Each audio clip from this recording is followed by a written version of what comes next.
To expand on this a bit more further, we're now joined by Honorary Professor for International Relations at the University of Witwatersrand, Professor John Stemlau, and he joins us now via our video link. Professor, thank you so much for your time this evening here at SABC News. Now, just yesterday we heard from the Minister of International Relations, Ronald Lamola, saying that the US is not boycotting the G20, and of course we knew that Marco Rubio would not be part of today's meeting.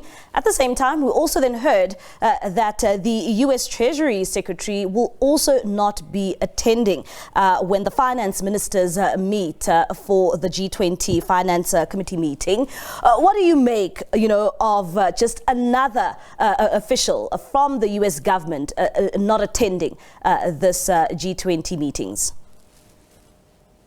Well, in Bali, I take a particular view of this G20 summit, and I think that it's God's will and inspiration that he picked South Africa as the middle troika country after Brazil and before the United States. Now, the United States was picked for this troika by the Joe Biden administration, which was a very different administration and certainly had a positive view of South Africa. But Donald Trump egregiously called what he called the egregious policies of South Africa was an intervention into the internal affairs of this country on such things as the DEI, the diversity, equity and inclusion, which is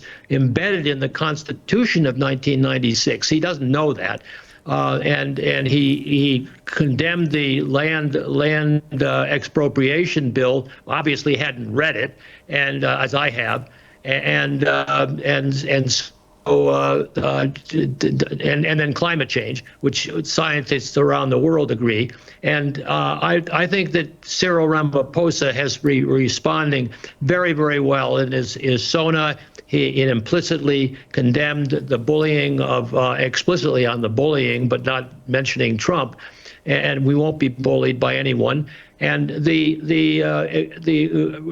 regrettable cancellation of financial assistance and cooperation to South Africa by the United States under Trump and by Trump is just that. It's regrettable, but it's unavoidable now, and it's for the Americans to get rid of Trump, but they may be able to rein him in a bit in 2026. But it's for the G19 to think about creatively about what do you do to work around the U.S. And there, I think, a message from the G20 finance ministers that they are considering an alternative for 2026 may not be realistic, but it's worth pondering, because Trump may indeed not show up for the 2025 summit in November here. And if he does, he's going to be ridiculed by members, I think, at least quietly. And he's alienated just about everybody in the international community except for Vladimir Putin, who won't be here because he's under indictment from the ICC. I don't expect that he'll be here. Yeah. And, looking at some of these claims being made by the US professor, particularly saying that they have an issue with the theme for the G20, the theme being solidarity, equality and sustainability. And they are saying that it's anti-America. What makes it so anti-America, according to the US government? It is not anti-American by any means. What America is doing is trying to get to where South Africa's constitution mandates that identities can cohabitate as within a legal framework, but Donald Trump does not respect He referred to himself as the king today, for heaven's sakes, in social media post.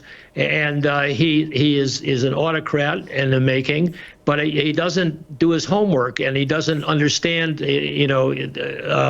what the world is about. And I know that he narrowly won under 50%, but narrowly won over a percentage point more than Kamala Harris did, and he did win in some swing states narrowly in the election in November of last year. But and I monitored that election for the Carter Center, so I understand that it was a clean win. But people were frustrated.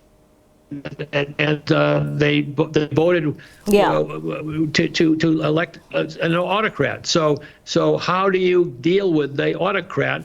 Well, the South Africans have got a goodwill with everybody, and they just show that and Cyril Ramaphosa's speech today, which I've read carefully, is a complete refutation of the Trump approach. And here, that 50-word declination that he was not going to come to South Africa was written on Musk's X, and it was Trump speak. But Rubio is a loyal soldier right now. And, there's a lot of misinformation and disinformation at play here. But at the same time, it is the issue around South Africa's position when it comes to Israel. Do you see South Africa and the U.S. at some point finding each other? Or, during this Trump administration, there will be this back and forth between South Africa and the U.S.? I think that it's pointless to try to reason with the unreasonable. Joe Biden found his level of understanding with Cyril Ramaphosa, and Democrats have throughout, and Republicans have, for heaven's sakes. I mean, PEPFAR was started by George W. Bush. So it is regrettable what he's doing, but he is overplaying his hand because he's very weak right now, and he's going gangbusters. But I hope that he'll be reined in, but that's for the Americans to decide. Yeah. Meanwhile, for someone like South Africa, it just should play to its strong suit, which is it's a friend of everyone's, and it should make up the difference by whatever means, and reach out for the NGOs in America and the civil society groups and the business community, and just as they did under the struggle for anti-apartheid, because the U.S. was allied with the apartheid regime for decades, and so it is possible to manipulate the U.S., but I don't think that Cyril Ramaphosa can penetrate Donald Trump or Elon Musk.